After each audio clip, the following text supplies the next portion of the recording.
What is up, Valorant Champions? Ako nga pala si Josh Cullen at today nandito tayo sa bootcamp at syempre ngayong araw maglalaro tayo pero may mga makakasama tayong Yo, what's good? Al James.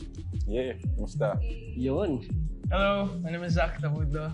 Yes, syempre kilala ka na yun. And of course, Kaya is here. Hello everyone, I'm Kaya's leader, Angela. Ayo, it's me, Alexa. Hello, I'm Sophia. Hi, I'm Kaya Charlotte. Hi, this is Therese.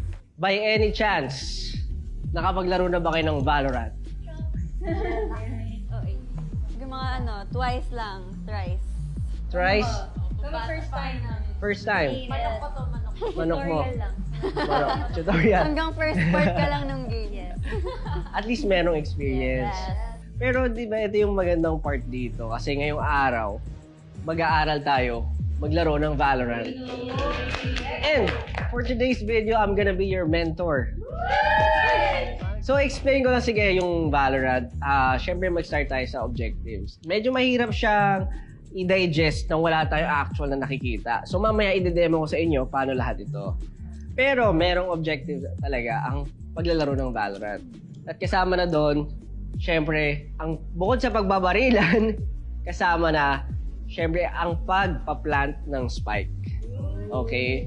It's a game na race to 13. So, sino una maka-13, siya ang mananalo. Okay? So, per round siya nangyayari. At per round, may mamamatay na teammates mo. And the second round, magre-respawn na kayo. Okay? Na alam nyo ba na ang Valorant ay isa sa mga pinaka-fastest growing market and syempre FPS na laro ngayon. So kung hindi kayo naglalaro, anong ginagawa nyo? Dapat simulan na talaga natin. Dapat, di ba? Kaya naman huwag na nating patagalin pa at tara, maglaro na tayo. Tara, Valo.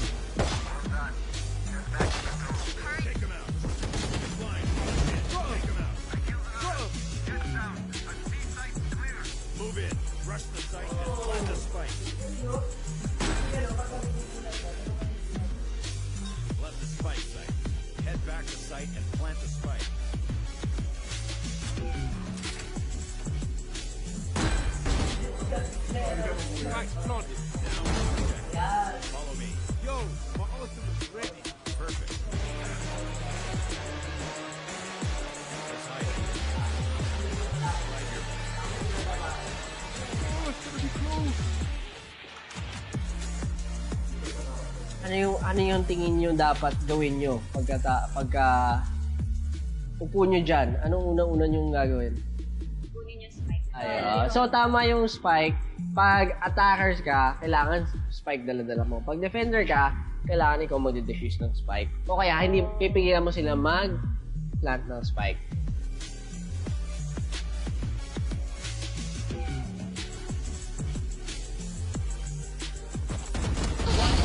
Standing.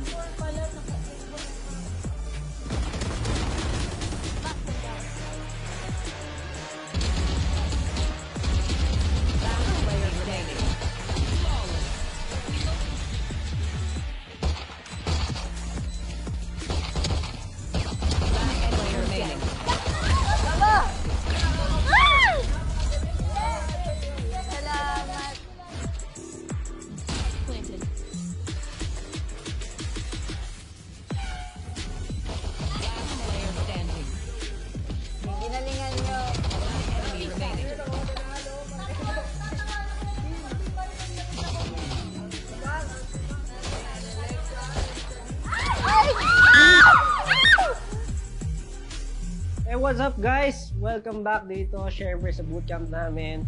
At ayun na nga, kanina mainit ang laban pero nanalo ang team ni Charlotte at ni Angela. Pero maganda yung performance na ipinakita nila and I think ready na sila sumalang sa mga, syempre mga casual games at makapag-practice. Pero bago ang lahat, syempre, hindi naman tayo papayag na hindi ako maglalaro, di ba?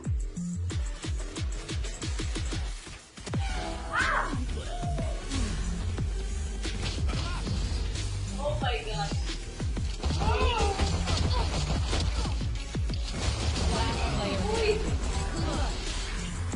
Left with a 1 HP.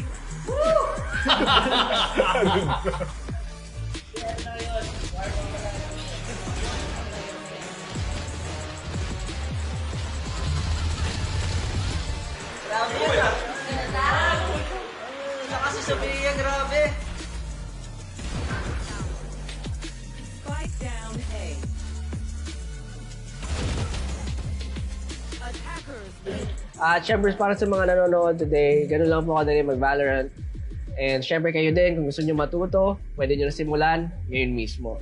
And of course, huwag nyo po kalimutan na panoorin ang Valorant Champions on August 1 to 25. Hintayin nyo na lang ang announcement, syempre namin sa official Facebook page ng Valorant Philippines. So ano, practice pa tayo? Tara, Valo? Tara, Valo? G! O, sino gusto? Sino gusto mag-try?